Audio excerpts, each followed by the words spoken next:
Sacerdote sin cabeza. No todo lo que se nos acerca con buena apariencia es positivo, y no todo lo que es desagradable en apariencia proviene de una naturaleza mala.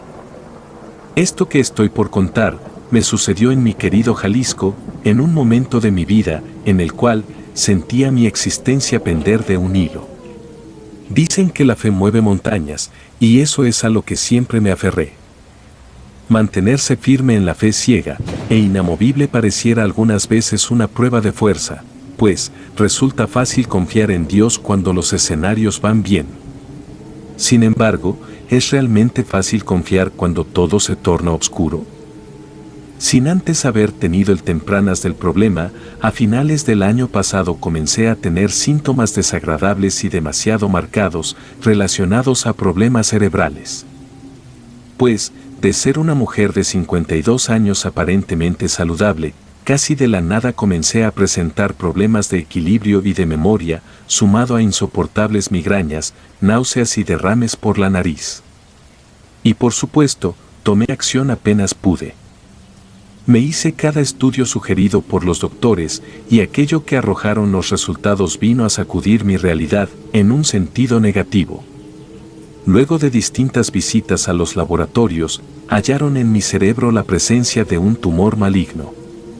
Cáncer cerebral. Llegué a casa destrozada, queriéndome negar al reciente diagnóstico, ya que los pronósticos no eran los mejores. Siempre amé estar viva, a pesar de las dificultades que el camino a veces me presentaba. Era abuela de 2 preciosas niñas y, definitivamente, no estaba lista para alcanzar el descanso. Descansar de la vida era lo último que deseaba hacer. El primer día tras el diagnóstico, abracé mi tristeza y la incertidumbre que me inundaba. No obstante, al segundo día me aferré a mi fe. No necesitaba creerlo, pues sabía que Dios y Jesucristo no me iban a dejar morir. Sabía que los milagros eran reales y yo iría en busca del propio. Era diciembre del año 2022. Los dolores de cabeza no me dejaban en paz, pero estaba dispuesta a sacrificar mi comodidad con tal de entregarme aún más a las fuerzas divinas. Como si algo me lo hubiese sugerido en un susurro, tuve la idea de quedarme frente a la parroquia de Santiago Apóstol y pasar mis días enteros allí, hasta que el cáncer desapareciera de mi cuerpo por obra de un milagro. Y como era de esperarse, casi nadie de mi familia estuvo de acuerdo con esto. Mas, siempre fui de carácter terco, y si mi corazón dictaba una cosa, la llevaba a cabo. De nuevo, con la convicción en mi fe. La primera noche me la pasé sola. Muchos podrían pensar que fui víctima del temor, pero lo cierto es que me sentía a salvo enfrente de la casa de Dios. Hubo corrientes heladas, obscuridad en el cielo y silencio alrededor. Mas, estaba segura de lo que hacía allí. Pasando a la segunda noche, gran parte de esa tranquilidad inicial se vio perturbada por algo que jamás imaginé que llegaría a presenciar. Pues, recargada en un árbol, dormitando en la soledad de la madrugada, me pareció escuchar un sonido muy extraño a lo lejos. Parecía que el viento traía lamentos, parecía que la noche lloraba y advertía de algo que se aproximaba. Y sin mover un solo dedo, me resistí a tener miedo. Pues, tener miedo no era algo que se llevara con la fe hacia el Señor, por lo tanto, me negué a caer en las provocaciones del maligno. Esa clase de cosas a veces solían ocurrir dentro y fuera de las iglesias. Incluso a mitad de las misas, había ocasiones en las cuales se manifestaban gritos o gruñidos. Según se nos explicó, se trataba de inmundicias infernales, tratando de llamar la atención. Recordando esto último, fui controlando mi temor a medida que los sonidos extraños aumentaban. De pronto, y con una fuerza anormal, escuché el golpe de una campana. El problema era que aquel sonido no provenía de la campana de la parroquia. No existía otra cosa alrededor que le diera explicación. Y debo reconocer que, a partir de aquí, mi miedo se vio disparado. Sabía que estaba incorrecto, Sin embargo, lo inexplicable me hacía estar en alerta. Pues, nunca llegué a ser testigo de algo semejante. Al dirigir la mirada hacia la derecha, vi a algo espantoso, levitando a unos centímetros del piso. Por la distancia a la que se encontraba, me fue difícil distinguir su forma. Solo alcanzaba a ver algo negro, dirigiéndose hacia donde estaba yo. Y sin caer doblegada por el temor, cerré mis ojos y comencé a pronunciar en voz alta el Padre Nuestro. Conforme más avanzaba en mi rezo, más intensa se volvía la corriente de aire. Quise resistirme a abrir los ojos, pero mi sentido común me obligó a hacerlo. Y fue justo aquí que me vi presa del terror. Y no estoy hablando de un terror cotidiano. No estoy hablando del terror más grande que se puede experimentar. Esa sensación que estremece a los corazones, que roba el aliento y nos hace creer que estamos a punto de fallecer. Tan pronto como abrí mis ojos, vi a una grotesca manifestación. Era un espíritu, vestido de sacerdote. No se le podían ver los pies, y sin embargo, aquello no era lo peor. Pues aquella aparición no tenía cabeza. Lo único que se le podía apreciar era su cuello, el cual parecía derramar sangre. Y desde el segundo en que mi mente distinguió que me encontraba frente a la manifestación de un sacerdote sin cabeza, tuve el impulso natural de salir corriendo. Dudé que esa cosa buscara acercarse a mí con buenas intenciones.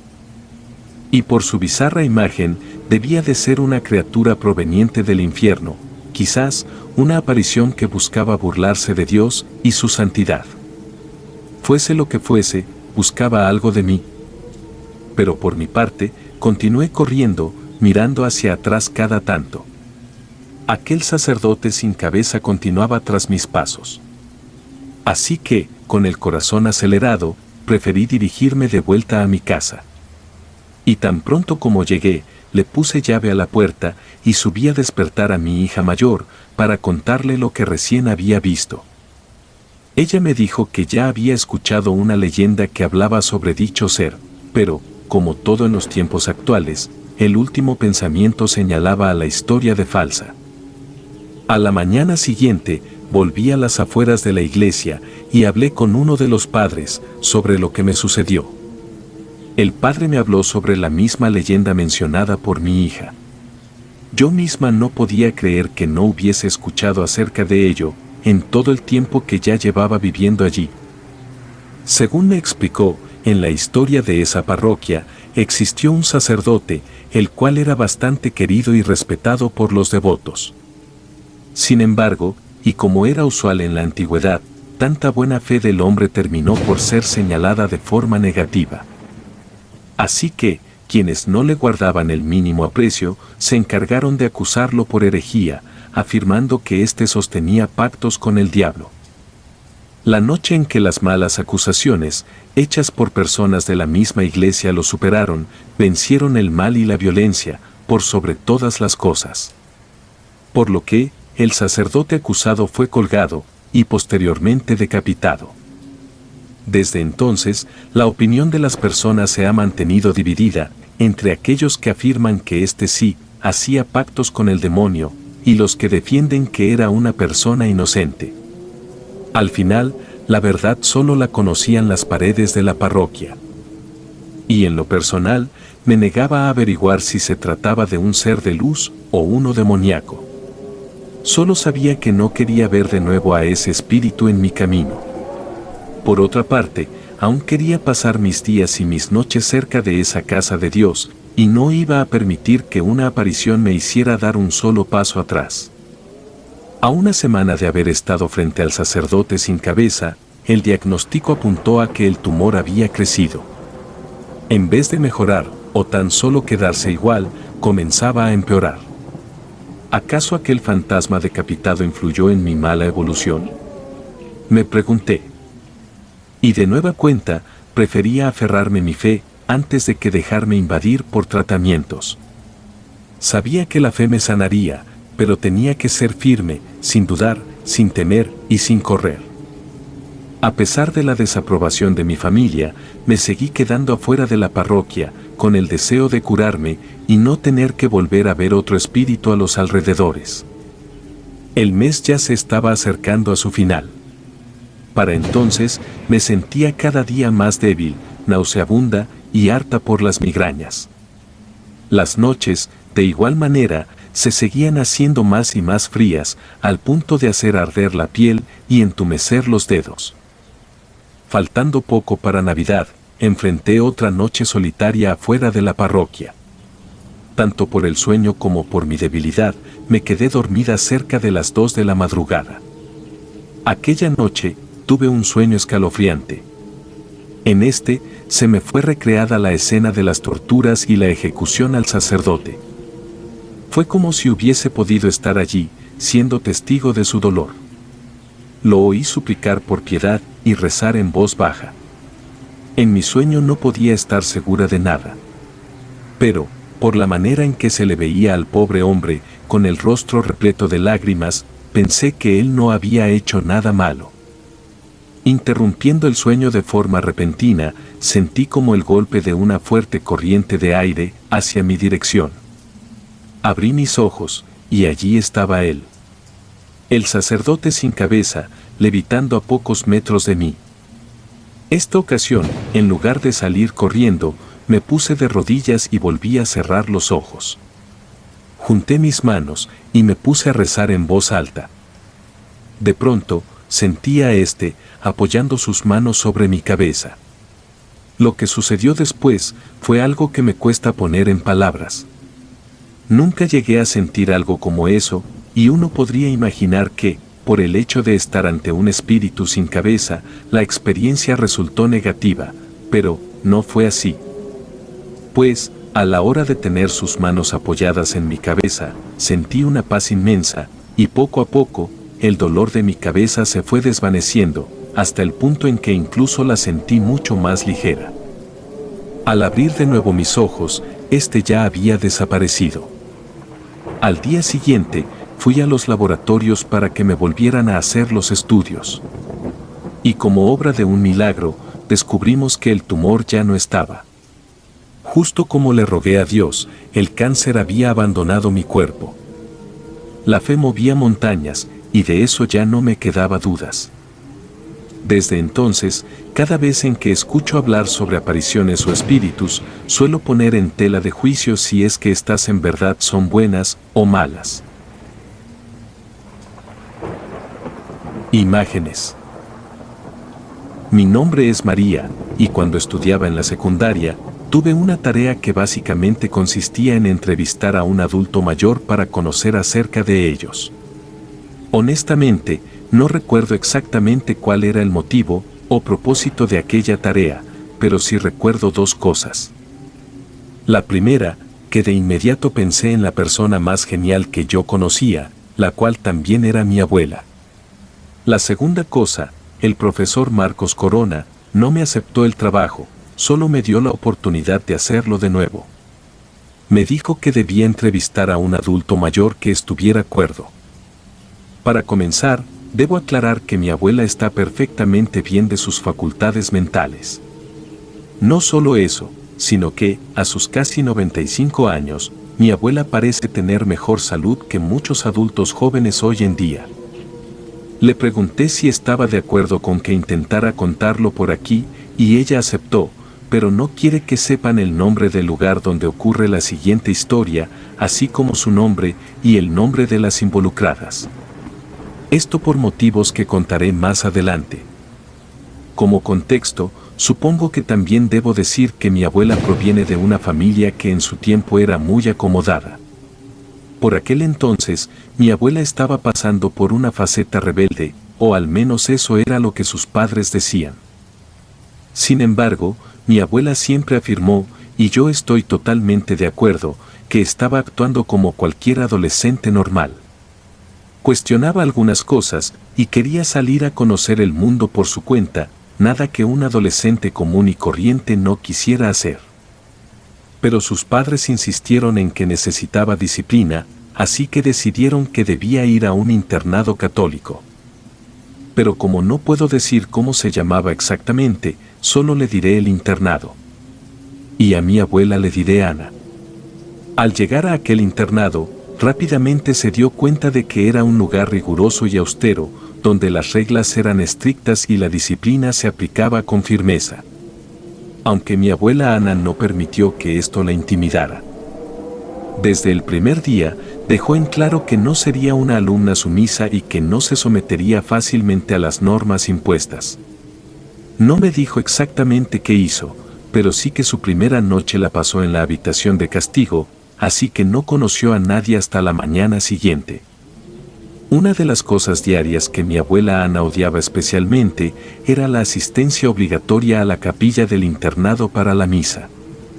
Puesto que, a pesar de haber crecido en una casa católica, ella jamás había sido particularmente creyente.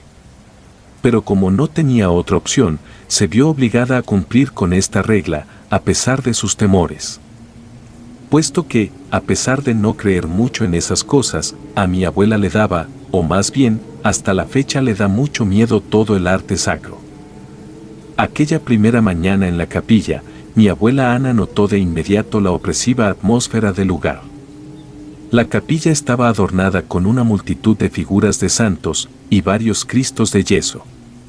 La luz filtrada por las ventanas tintadas le daban al lugar una apariencia sombría. Los bancos de madera crujían bajo el peso de las estudiantes uniformadas mientras tomaban asiento, y mi abuela se decidió sentar en un lugar cerca de la salida, deseando mantener una vía de escape. Pues lo que más la perturbaba eran los ojos de las figuras religiosas, pues cada vez que miraba una de las estatuas, tenía la impresión de que sus ojos de yeso la observaban fijamente, como si estuvieran conscientes de cada uno de sus pensamientos y acciones. No podía evitar sentir que algo oscuro y sobrenatural acechaba en la capilla. La incomodidad creció a medida que avanzaba la misa. Durante la lectura de las escrituras, mi abuela notó algo particularmente extraño, pues, uno de los cristos de yeso, ubicado en el rincón más oscuro de la capilla, parecía diferente de los demás. Sus ojos de yeso no estaban solo pintados, parecían más profundos, brillantes y muy realistas, como si contuvieran una presencia inquietante.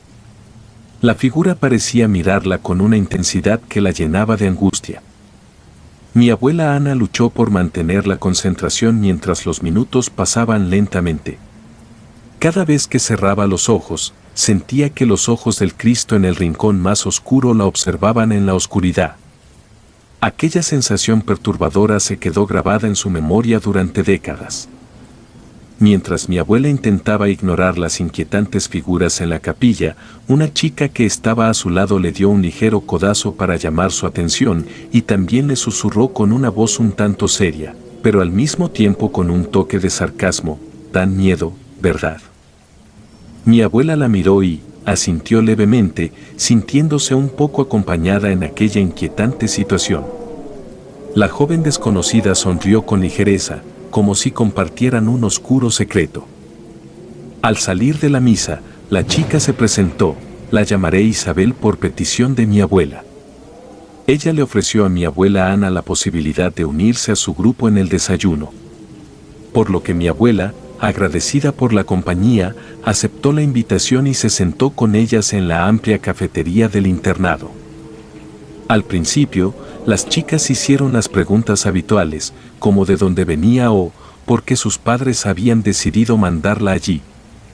La verdad, todas ellas se hacían muchas cosas, como escapar por las noches a bailes o cosas peores, y de hecho, les pareció gracioso que mi abuela hubiese sido mandada ahí, solo por contestarle a sus padres.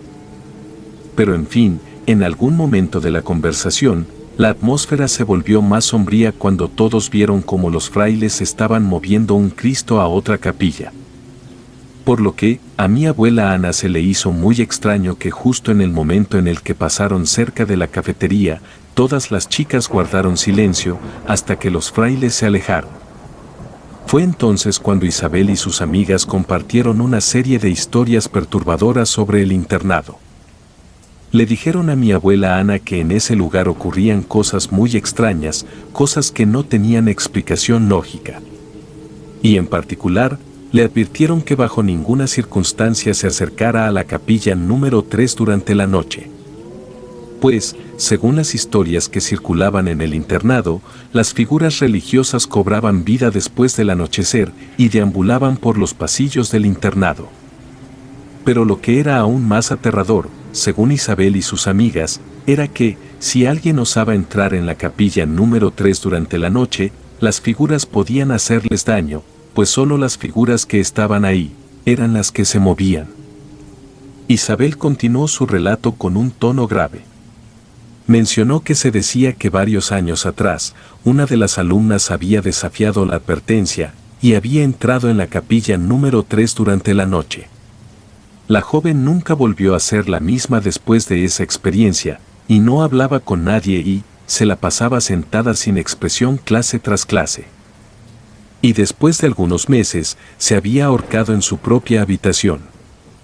Al principio, mi abuela creyó que las historias que le habían contado sobre las figuras religiosas eran simplemente intentos de asustar a las recién llegadas como ella.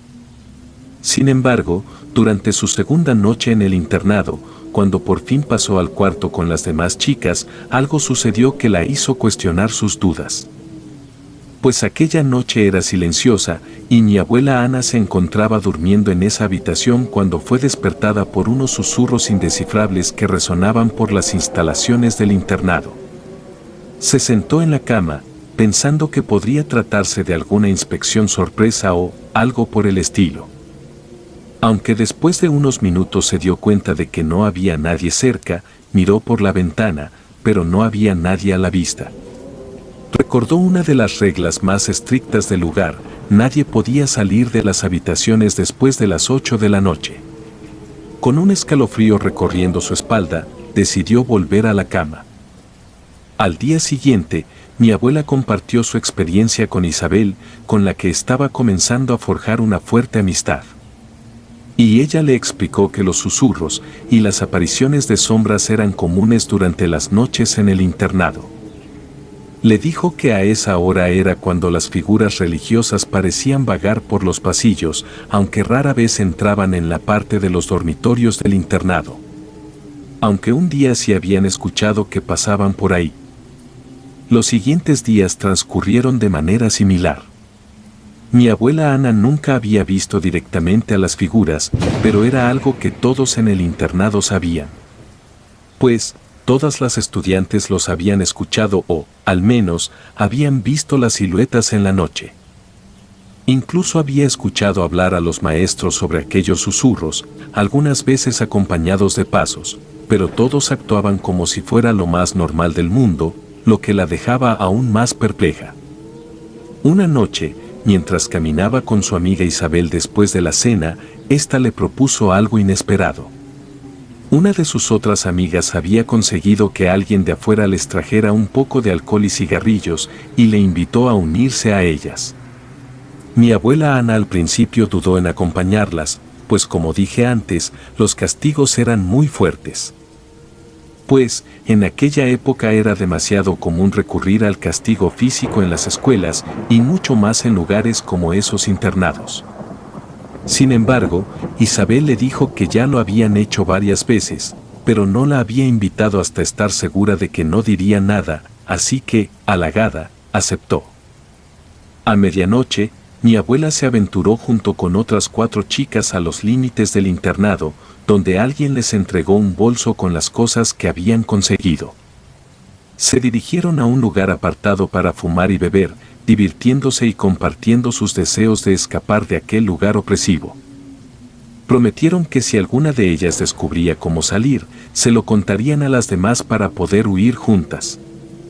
Y mientras hablaban emocionadas sobre la idea de la fuga, de repente, escucharon murmullos como si varias personas estuvieran hablando en voz baja. Inicialmente, pensaron que se trataba de las monjas o frailes encargados de la vigilancia, que se habían dado cuenta de que faltaban en sus camas y ahora las estaban buscando. Por lo que rápidamente se ocultaron, tratando de pasar desapercibidas. Sin embargo, cuando los pasos estuvieron muy cerca, mi abuela decidió asomarse para ver quién era y vio con horror a las figuras religiosas caminando por el lugar, recitando palabras ininteligibles que, si les prestabas más atención, los susurros que habían escuchado antes resultaban ser rezos católicos. El terror se apoderó de ellas mientras observaban cómo las figuras se movían en la penumbra de la noche. Guardaron silencio mientras las figuras de yeso se alejaban, temerosas de hacer cualquier ruido que pudiera atraer su atención. Una vez que las figuras religiosas parecieron desaparecer en la oscuridad, mi abuela junto con sus amigas salieron de su escondite y tomaron la decisión de volver a sus habitaciones, decididas a poner fin a su aventura nocturna. Así que, comenzaron a caminar de manera apresurada, sus pasos resonaban en los pasillos vacíos. Cada tanto, miraban hacia atrás, con el corazón latiendo con fuerza, asegurándose de que nadie las estuviera siguiendo. Parecía que todo volvía a la normalidad en el internado, y la adrenalina de la noche se desvanecía gradualmente. Sin embargo, de repente, escucharon pasos detrás de ellas. Todas miraron hacia atrás con horror, y vieron como el Cristo de yeso, que tanto miedo les había causado, caminaba a paso tranquilo en su dirección. La escena era surrealista, era como ver caminar a un perturbador maniquí. Todas sintieron un escalofrío recorriendo sus espinas dorsales. El Cristo de yeso avanzaba lentamente y se escuchaba un susurro muy bajo. Todas retrocedían con terror mientras se daban cuenta de que los susurros eran una oración que comenzó a llenar los oscuros pasillos del internado. Era la voz del Cristo de yeso recitando el credo en latín, un sonido inquietante que resonaba en sus oídos mientras corrían desesperadamente hacia sus habitaciones. Con el corazón latiendo con fuerza, lograron llegar a su habitación y cerraron la puerta. Incluso pusieron una cómoda como barricada y les contaron a las chicas lo que les había pasado, puesto que con el alboroto se habían despertado. Sintieron un alivio momentáneo. Sin embargo, a los pocos minutos vieron cómo la manija de la puerta giraba, pero la cómoda impedía que se abriera. Sin embargo, durante toda la noche, el sonido de la oración del Cristo de yeso resonó en sus oídos, un eco perturbador que les impedía conciliar el sueño, y no se detuvo hasta que amaneció. A la mañana siguiente, fueron despertadas por la Madre Superiora, quien las hizo levantarse mucho antes de la hora designada. Estaba muy molesta y les decía que habían descubierto que alguien había salido de su habitación durante la noche. Porque encontraron la bolsa con la botella de alcohol y cigarrillos en la capilla número 3. Lo más inquietante era que habían encontrado la bolsa colgada de la mano del Cristo de yeso que las había perseguido la noche anterior. El miedo y la confusión se apoderaron de todas ellas. La Madre Superiora las interrogó minuciosamente, pero ninguna de las chicas pudo explicar cómo la bolsa había llegado hasta la capilla. Y ni tampoco, porque el Cristo de yeso estaba involucrado en aquella perturbadora escena. Ninguna de las chicas que se encontraban en la habitación dijo una palabra. Pues, todas sabían quiénes eran las que solían salir por las noches, pero guardaron silencio no solo por el miedo de lo que habían experimentado la noche anterior, sino también por un código no escrito del lugar. Como resultado, todas las chicas de esa habitación fueron castigadas, y su castigo consistió en limpiar la capilla. Para su mala suerte, mi abuela Ana y su grupo de amigas fueron asignadas a la tarea de limpiar la capilla número 3. Por lo que, el temor se apoderó de ellas mientras se acercaban a la capilla. Pues sabían que aquella parte del internado estaba relacionada con su experiencia previa, y el solo pensar en volver a entrar allí les hacía estremecerse. Sin embargo, no podían protestar ni revelar la verdad sobre su aventura nocturna, ya que eso solo habría empeorado su situación. Así que, sin más remedio, comenzaron a limpiar la capilla en silencio, trabajando lo más rápido posible. Cada una de ellas podía sentir los ojos de las figuras religiosas observándolas, una presencia opresiva que las hizo sentir incómodas y asustadas. Solo querían terminar lo antes posible y alejarse de aquel lugar. Mi abuela me cuenta que, mientras estaban a punto de terminar, mi abuela Ana vio claramente algo moverse bajo la túnica de la estatua de aquel Cristo de yeso. Su corazón se aceleró, pero antes de que pudiera siquiera voltear, una mano de yeso fría y dura rodeó su muñeca. Gritó aterrada mientras la mano la apretaba con fuerza, y pudo ver que la estatua del Cristo de yeso estaba sonriendo de manera macabra. Sus amigas gritaron también e incluso intentaron jalarla de la otra mano sin mucho éxito. Los pasos apresurados de la Madre Superiora se acercaban a la capilla mientras mi abuela luchaba por liberarse del agarre de la estatua. Pero antes de que la Madre Superiora pudiera entrar, la mano de yeso la soltó y la estatua volvió a su posición original como si nada hubiera ocurrido. El incidente dejó a Ana y sus amigas en estado de shock.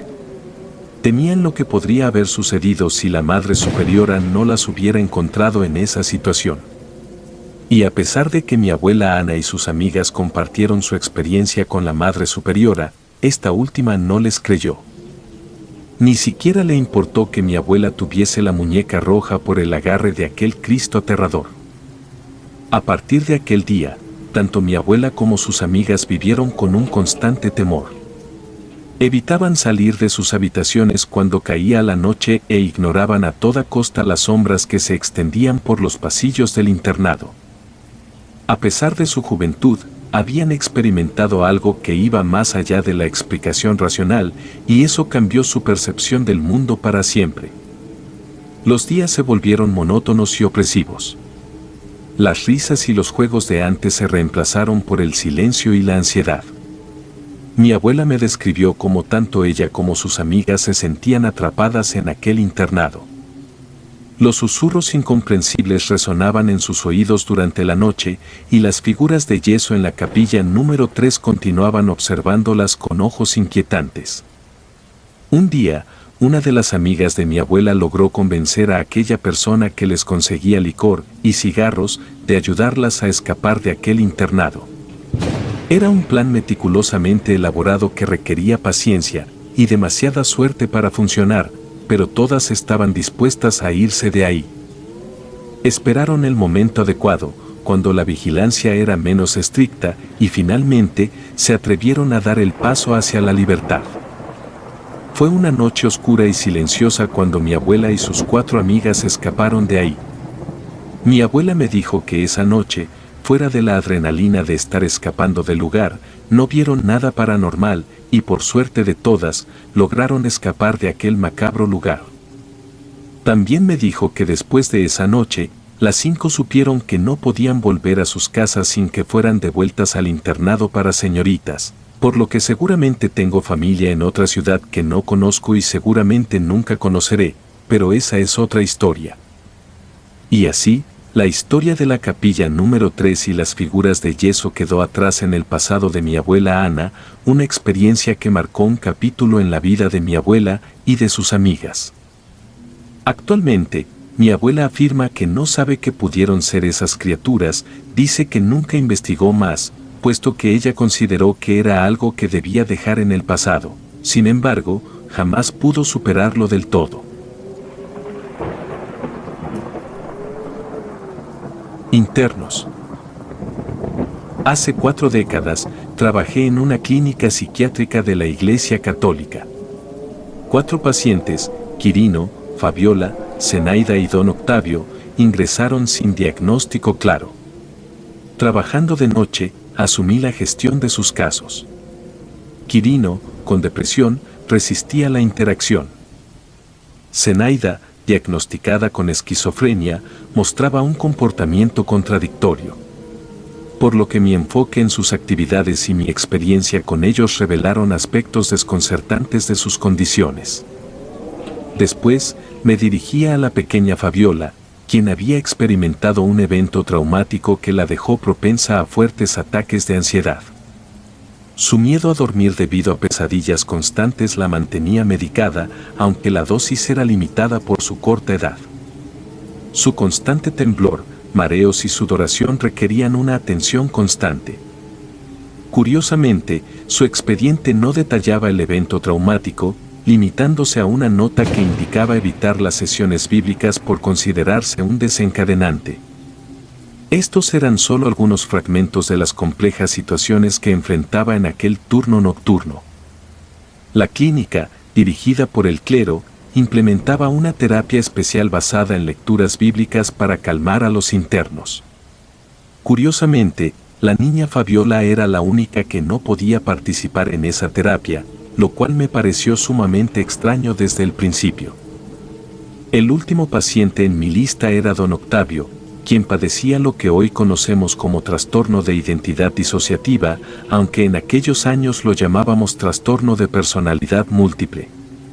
Su caso era particularmente intrigante, ya que tenía 13 identidades adicionales a la suya, todas identificándose como Jesucristo y sus 12 apóstoles. La habitación asignada para don Octavio era especial, con un foco que cambiaba de color, cada uno asociado a una de sus identidades. Por lo que forzar las manifestaciones de todas las identidades era crucial, ya que si una permanecía inactiva durante mucho tiempo, se desestabilizaba y entraba en conflicto con las demás, volviéndolo violento hacia sí mismo o el personal. Había una advertencia especial: cuando el foco estaba en color negro, no debíamos entrar a la habitación, ya que la personalidad manifestada en ese momento, Judas Iscariote, era considerada peligrosa en todo momento. A medida que me adaptaba al trabajo, mi obsesión por entender a estos 4 pacientes crecía. Las clasificaciones de alto peligro no encajaban con sus diagnósticos. El joven Quirino, catalogado como depresivo, no representaba un peligro directo para otros. Con la señora Zenaida, cada día me convencía de que, a pesar de sus alucinaciones, estaba cuerda. El expediente de don Octavio no proporcionaba respuestas sobre cómo desarrolló tantas identidades, todas relacionadas con figuras bíblicas. La situación con la niña Fabiola, sin detalles sobre su evento traumático, generaba más preguntas que respuestas. Así que decidí buscar respuestas y aproveché una oportunidad en el archivo de la clínica. Un compañero enfermo me pidió que me quedara allí durante su ausencia, brindándome la oportunidad de investigar. Y en cuanto me adentré en el pasillo, ingresé rápidamente al archivo y busqué los expedientes de mis 4 pacientes. Saqué copias de ellos, las coloqué en un folder y salí del lugar. Mientras esperaba a mi compañero, tomé el periódico y oculté las copias en medio de sus páginas. Fueron minutos de intensa adrenalina, consciente de que perdería mi empleo si me descubrían. Pero afortunadamente, en la mañana pude llevarme esas copias a casa. Es crucial mencionar que las hojas que obteníamos sobre los internos no eran archivos completos, solo contenían la información necesaria para su tratamiento, excluyendo datos sensibles sobre la familia, a los cuales no teníamos acceso directo. Ya en casa, comencé a leer el expediente del señor de tercera edad, el caso más extremo de los 4 y el que más despertaba mi curiosidad. Desde la primera hoja quedé atónita. Se trataba de un sacerdote.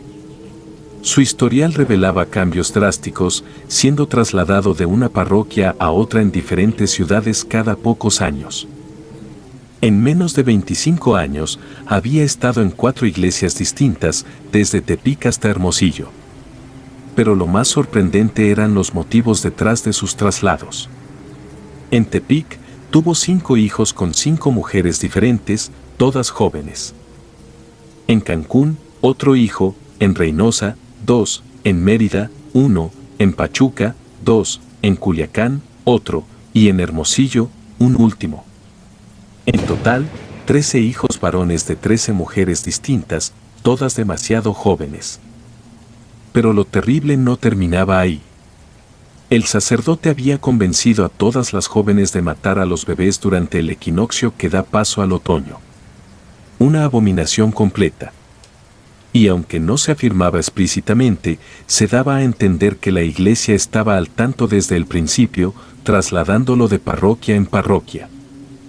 Sin embargo, no se mencionaba el motivo por el cual no se tomaban acciones, y yo suponía que era para evitar un escándalo. Continué leyendo el expediente tras la muerte del último de los hijos, aquel que llevaba el nombre de Jesús. Al día siguiente, el sacristán de la iglesia buscó al obispo para pedir ayuda, alegando que el sacerdote se había vuelto completamente trastornado. El sacristán detalló que lo encontró intentando clavarse a la pared de su cuarto, y ante tal escalofriante escena, se apresuró a buscar al obispo. Cuando el obispo y otros miembros del personal de la catedral llegaron, descubrieron al sacerdote con 2 pies y una mano clavados, tratando de crucificarse.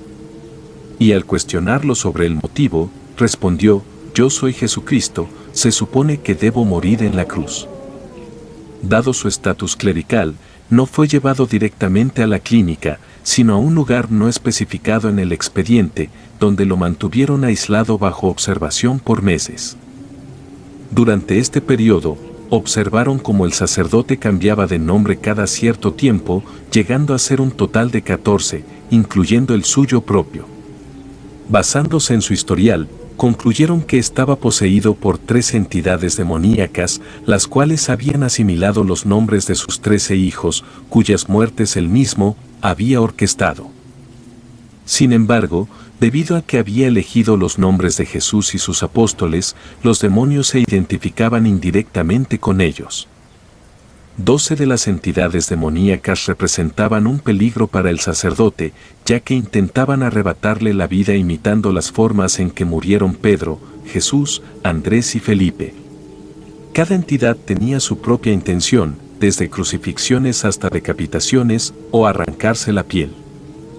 La entidad que se hacía llamar Judas no representaba una amenaza directa para el sacerdote, sino para quienes estuvieran cerca. En el archivo se incluían fotos de personas atacadas por esta entidad. Tras numerosos experimentos, lograron encontrar una forma de disminuir la peligrosidad de las entidades demoníacas, forzando el cambio de identidad mediante luces de diferentes colores. Y aunque no comprendí completamente la explicación sobre la invocación de cada entidad mediante colores, el demonio llamado Judas nunca fue controlado. Finalmente, decidieron enviar al sacerdote a la clínica para su tratamiento. Recuerdo que, al terminar de revisar ese expediente, me sorprendió la discrepancia entre mis expectativas y la verdad revelada en las hojas. A pesar de la necesidad de descansar, mi curiosidad era tan intensa que opté por prepararme un café bien cargado después de llevar a mis hijas a la escuela. De vuelta en casa, decidí adentrarme en el archivo del joven para descubrir su historia. Este muchacho fue trasladado desde el Estado de México por orden del obispo. Su abuela, responsable de un grupo eclesiástico, solía organizar visitas a los enfermos para llevarles la comunión y realizar otras actividades afines. En una de esas visitas, el enfermo al que acudieron resultó no estar afectado físicamente, sino espiritualmente, estaba poseído. La abuela del joven y los demás familiares, desconociendo la situación, creían legítimamente que estaba enfermo. Durante la entrega de la comunión, el poseído enloqueció y atacó a todos en la habitación. 3 personas resultaron gravemente heridas y una persona perdió la vida. Pues según el expediente, un sacerdote logró identificar la posesión y fue al lugar para verificar el estado del joven. El párroco de la iglesia a la que asistía la abuela mantuvo contacto constante con el joven. Las transcripciones de sus conversaciones revelaban que el muchacho experimentaba una progresiva caída en la depresión. Un elemento clave para su internamiento surgió cuando el joven cuestionó las decisiones de Dios sobre la forma en que su abuela fallecería. Con el tiempo, esa confusión se transformó en un profundo cuestionamiento y, al final, el joven expresó su desprecio hacia Dios, llegando incluso a maldecirlo en la última conversación registrada. Tras ese episodio, el párroco perdió contacto con el joven durante meses. Inesperadamente, una madrugada, fuertes golpes en la puerta de la parroquia interrumpieron el silencio. Era el joven, y necesitaba confesarse con urgencia, alegando haber hecho un trato con el mismísimo diablo. El párroco, tratando de comprender la situación, cuestionó al joven sobre dicho trato, pero éste solo extendió su mano izquierda. Al sujetarla, el párroco experimentó horribles visiones del infierno. Impactado, acompañó al joven hasta la capilla para rezar a la Virgen, mientras informaba a su superior sobre la inquietante situación. En la mañana en que llegó el personal de la diócesis para hacerse cargo, encontraron al joven rezando en la capilla y al sacerdote tirado. Y aunque había muchos detalles no relevantes, las últimas 3 páginas eran impactantes. Pues describían cómo la salud del sacerdote se deterioró en tan solo 4 días. Logró proporcionar toda la información sobre lo sucedido y luego falleció. El archivo incluso incluía una foto del sacerdote difunto. Se advertía que cualquier persona que sostuviera la mano izquierda del joven sufriría la misma suerte que el párroco. Así que, por esta razón, era urgente internar al joven bajo la clasificación de altamente peligroso. Al leer este archivo, me costaba creer lo que estaba frente a mis ojos. Y aunque parecía ilógico, la información descrita explicaba 3 aspectos clave. En primer lugar, justificaba por qué no existía ningún diagnóstico médico que respaldara la estancia del joven, ya que había sido enviado directamente por orden de un obispo. En segundo lugar, revelaba la razón por la cual el paciente era considerado tan peligroso. Finalmente, daba sentido a las palabras del joven cada vez que expresaba su deseo de que lo matara. Este descubrimiento generó en mí una ansiedad que me llevó a tomar la decisión de dejar pasar unos días antes de continuar con la lectura. Después de un breve periodo de recuperación, me enfrenté al siguiente turno con nerviosismo y la sensación de haber hecho algo indebido. Afortunadamente, nadie se enteró de la extracción de los documentos. Pasaron 5 días antes de que decidiera retomar mi investigación. En casa, después de terminar mi turno nocturno, abrí el archivo de la señora. Esta mujer, originaria del Estado de México pero residente en el puerto de Veracruz, tenía 50 años al ser trasladada a la clínica. No tenía pareja ni hijos, pertenecía a una familia rica y poderosa con lazos eclesiásticos. Y aunque su apellido estaba presente en las hojas, prefiero omitirlo para evitar problemas. La mujer había gestionado sabiamente la fortuna familiar, como evidenciaba su impresionante currículum. Poseía una licenciatura en Historia con especialización en Historia Antigua, diplomados en Arqueología y Antropología, y había realizado estudios teológicos en diversos países del Medio Oriente, así como clases en el Vaticano. Era una erudita cuyo archivo incluía apartados con títulos como Nadie ha subido al cielo y las almas pueden morir, y no hay fuego en el infierno. Aunque estas frases carecían de sentido para mí, alguien versado en temas bíblicos podría hallar significado en los versículos que las componían. Después de esos apartados, que abarcaban varias hojas, encontré fotografías de manuscritos notoriamente antiguos, con cientos de años de antigüedad. Y aunque estos manuscritos no estaban en español y el idioma me resultaba desconocido, debajo de las imágenes había pequeñas anotaciones. Recuerdo 2 de ellas, una decía encontrado al sur de Egipto en 1945, y la otra mencionaba encontrado más allá de Jericó en 1956. Estuve a punto de detener mi lectura porque no lograba entender el contenido. Sin embargo, al pasar a la siguiente página, encontré algo intrigante.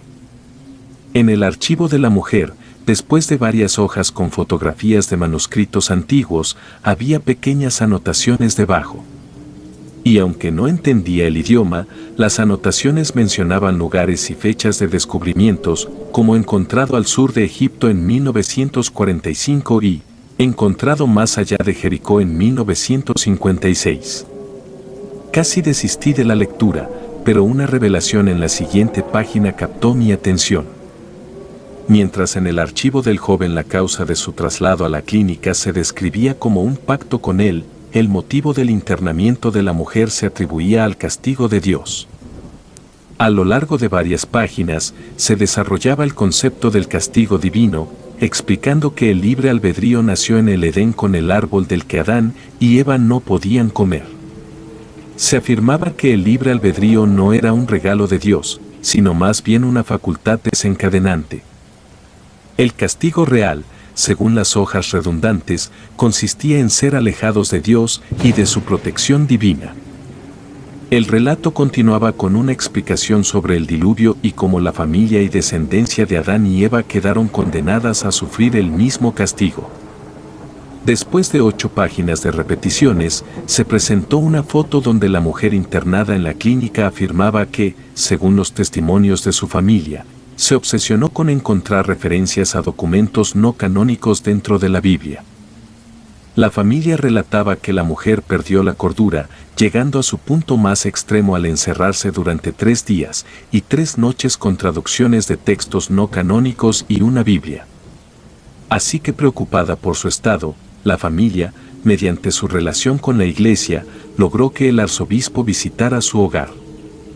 Cuando el arzobispo estaba presente, la mujer salió de su habitación con un rostro inexpresivo y, al intentar hablar con ella, pronunció unas palabras inquietantes: Dios es un mentiroso.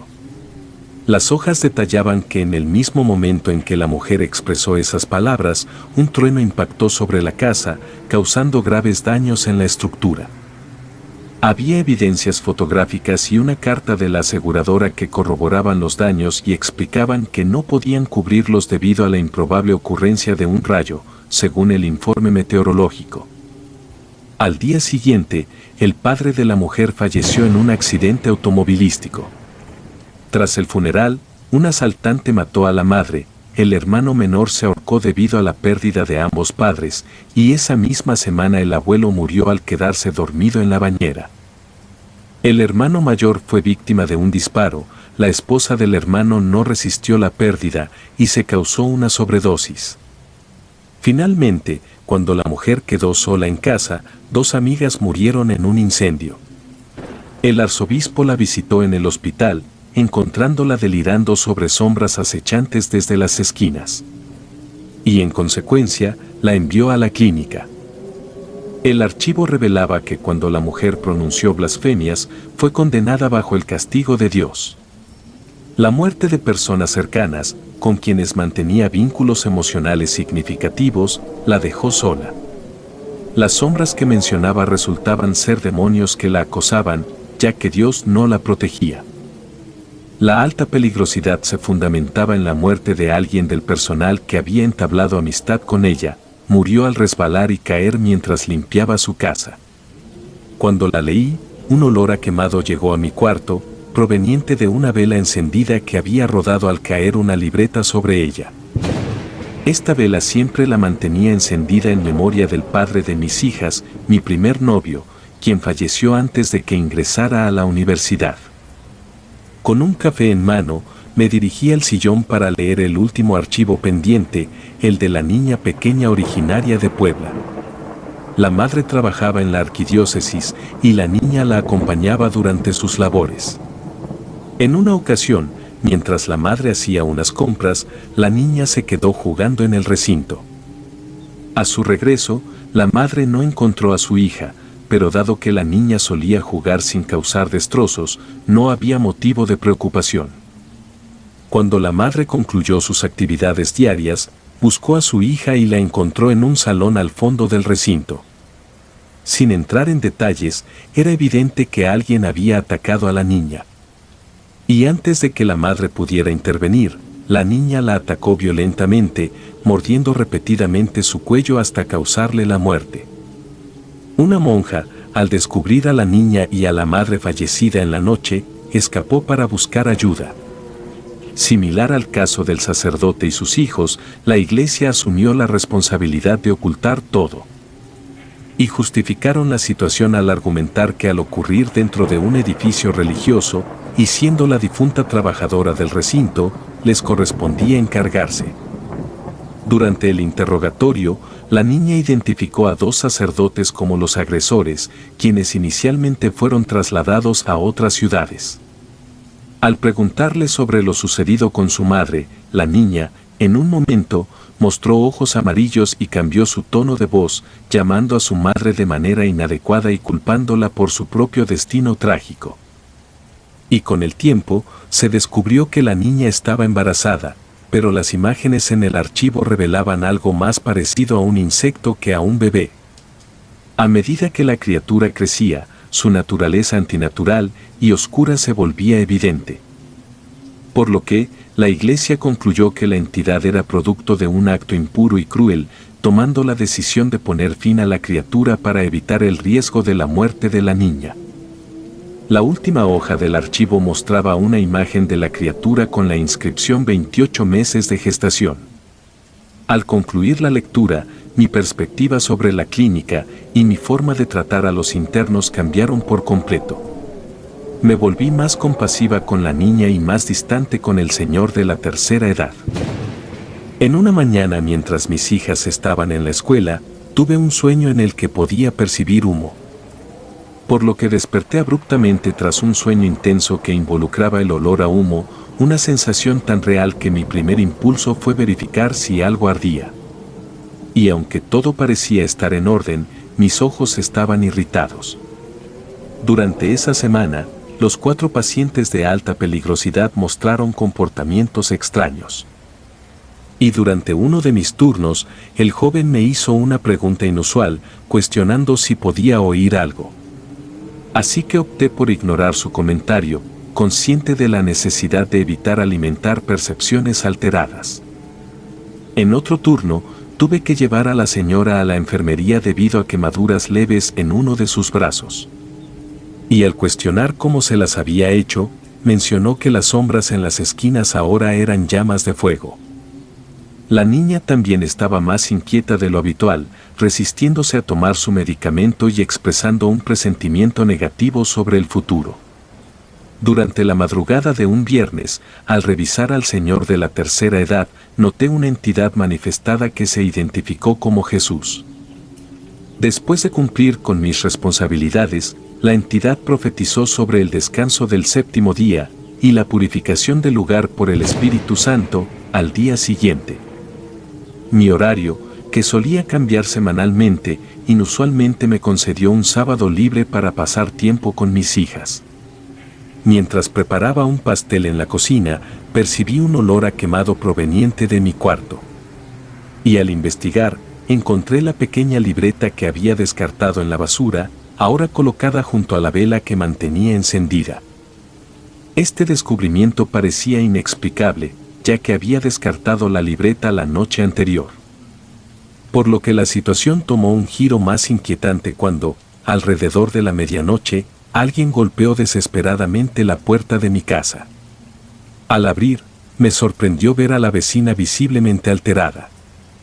Pues, reveló que creía que yo estaba en la clínica y, al preguntarle la razón de su agitación, me informó que mi lugar de trabajo estaba ardiendo en llamas. Al enterarme del incendio en la clínica, solicité a mi vecina que cuidara de mis hijas y me dirigí rápidamente al lugar para brindar mi ayuda. Pero al llegar, los bomberos ya estaban controlando las llamas y esa noche no se reportaron víctimas mortales. Sin embargo, en los días siguientes, 8 de los internos hospitalizados sucumbieron a las graves quemaduras sufridas. Y al indagar con mis colegas sobre lo sucedido, descubrí una historia impactante. Un paciente que iba a ser dado de alta, tras varios años en la clínica, estaba siendo acompañado por un compañero hacia la ducha. Y en el trayecto, pasaron por la ubicación del joven que había hecho un pacto con entidades sobrenaturales. Por lo que distraído, el compañero no notó que ambos pacientes se saludaban de mano. Y en un instante, sin motivo aparente, el paciente a punto de ser dado de alta se prendió en llamas. Por lo que desesperado, chocó contra una esquina, desencadenando un incendio que se propagó rápidamente. A pesar de los intentos por controlar el fuego con extintores, estos fallaron y cuando los compañeros de turno se percataron, ya era demasiado tarde. Evacuaron a algunos pacientes antes de que la situación se volviera insostenible. Y aunque los bomberos lograron rescatar a la mayoría, 20 de ellos requirieron atención hospitalaria y 8 no sobrevivieron. Curiosamente, el fuego no se extendió por toda la clínica, afectó principalmente las áreas de las habitaciones. Sorprendentemente, las 4 habitaciones que albergaban a los pacientes catalogados como de alta peligrosidad permanecieron indemnes. Este hecho peculiar se destacó aún más porque los 8 pacientes fallecidos compartían habitaciones conjuntas, siendo una persona de la habitación derecha y otra de la izquierda en cada caso. El acto casi milagroso de preservar a los 4 pacientes con historias tan singulares generó especulaciones. Sin embargo, resulta difícil concebir que individuos que realizaron pactos oscuros, blasfemaron contra Dios, mataron a sus propios familiares o cometieron actos atroces fueran merecedores de un milagro. Y aunque algunos lo etiquetaron como un acto divino, yo preferiría llamarlo de otra manera, un mal milagro.